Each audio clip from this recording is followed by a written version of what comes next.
Karibu kwenye makala ya kipekee kuhusu Captain Ibrahim Traore, kijana jasiri, mwanajeshi mzalendo na rais wa sasa wa Burkina Faso. Leo tunakwenda kuchambua maisha yake, harakati zake, misimamo yake mikali, njama dhidi ya mtazamo wa Afrika na mataifa ya Magharibi juu yake, pamoja na maajabu yanayomzunguka.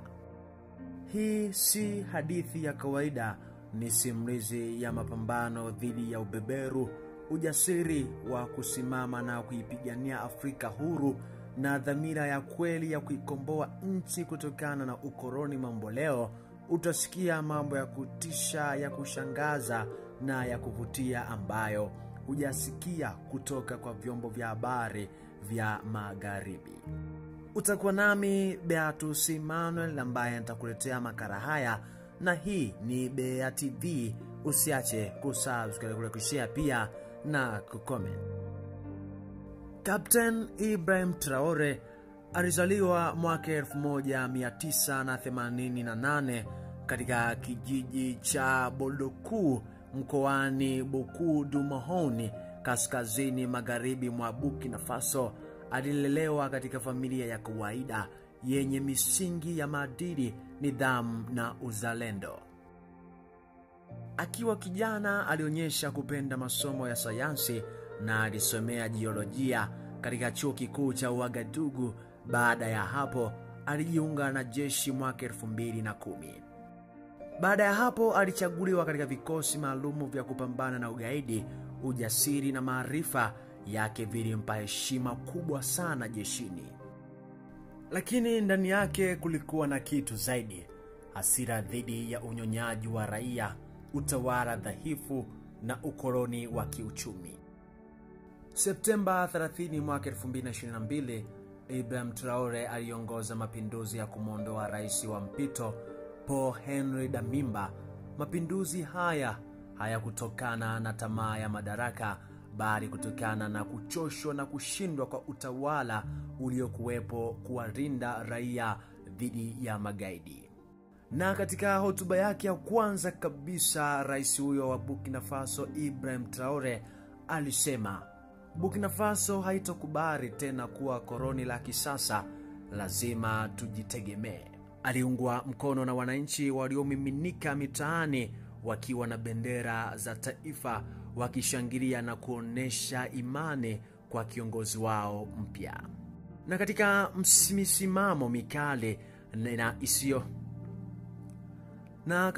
misimamo mikali na isiyoteteleka, Ibrahim Traore kuwafukuza Wafaransa.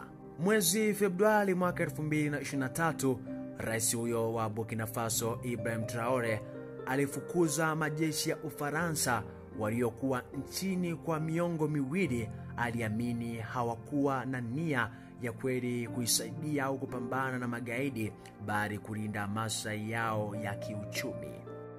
Rais huyo wa Burkina Faso amekataa misaada kutoka IMF na Benki ya Dunia yenye masharti ya kisiasa na kiuchumi yanayodhoofisha uhuru wa taifa hilo. Na katika kuhamasisha uzalendo na kujitegemea, rais huyo Ibrahim Traore ameanzisha kampeni ya kitaifa ya uzalishaji wa chakula, kufufua viwanda vya ndani na kutaka madini yanayochimbwa ya wanufaishe wananchi moja kwa moja. Na katika kufata nyayo za kiongozi aliyepita, kiongozi shujaa wa Burkina Faso Sankara, Ibrahim Traore amejitambulisha kama mrithi wa Thomas Sankara, akihimiza uadilifu, uzalendo na mapinduzi ya kiuchumi na kiakili. Penye mafanikio hapakosi changamoto. Rais huyo, njama nyingi zimesadikika juu ya kiongozi huyo kutaka pengine kuuawa au kuangushwa madarakani. Jaribio la mapinduzi Septemba 2023. Jeshi lilizuia njama ya maafisa waandamizi waliopanga kumwondoa madarakani. Walikamatwa na baadhi waliadhibiwa kwa uhaini mkubwa. Na katika jaribio la sumu Ikulu, ripoti zisizothibitishwa rasmi zinasema aliokoka kuwekewa sumu katika chakula chake akiwa Ikulu. Na katika njama za nje kupitia mashushushu, wapo maafisa wengi sana waliokamatwa wakiingia nchini kwa visa vya kiukatili, lakini wakijihusisha na ujasusi. Rais huyo wa Burkina Faso Ibrahim Traore, mataifa ya magharibi yanamchukuliaje? Mataifa ya magharibi hususan Ufaransa na Marekani yanamuona Traore kama tishio kwa maslahi yao barani Afrika. Vyombo vya habari vyao vinamtaja kama dikteta mchanga, huku wakipuuza mapambano anayopigana kwa niaba ya wananchi wake wa Burkina Faso. Na hofu yao kubwa sana ni kuwa mafanikio ya Traore yatakuwa mfano wa kuigwa katika mataifa mengine ya Afrika, jambo ambalo litadhoofishwa ushawishi wao wa kikoloni. Wananchi wa Afrika wanamchukuliaje? Kwa upande wa wananchi wa Burkina Faso, wanampenda, wanamwamini, wanamuona kama kiongozi wa watu.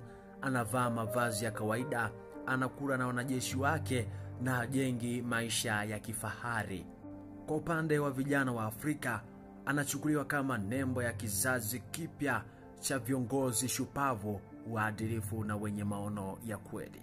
Kwa upande wa viongozi wa Afrika, wengine wanamchukia kwa siri, wakihofia vuguvugu la mapinduzi kuwageukia, lakini wako wanaomuunga mkono kwa siri na kumpongeza hadharani.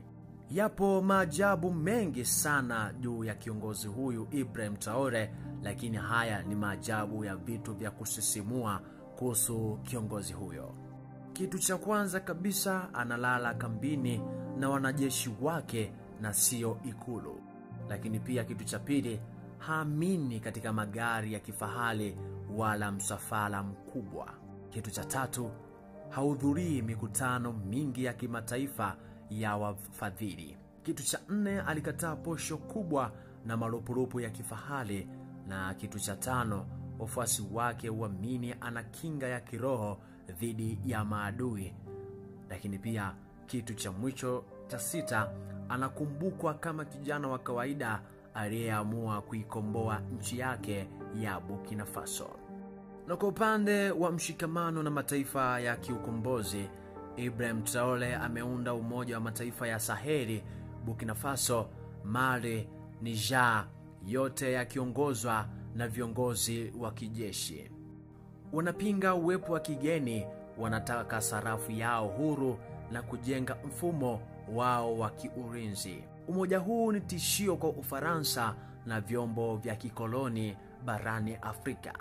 Na katika upande wa tishio kwa mfumo wa kimataifa, mafanikio ya Traore yameibua kizazi kipya cha Waafrika wanaotamani kujikomboa kiuchumi, kisiasa na kiutamaduni. Ushawishi wake unaenea Senegal, Togo, Kongo na hata Chadi.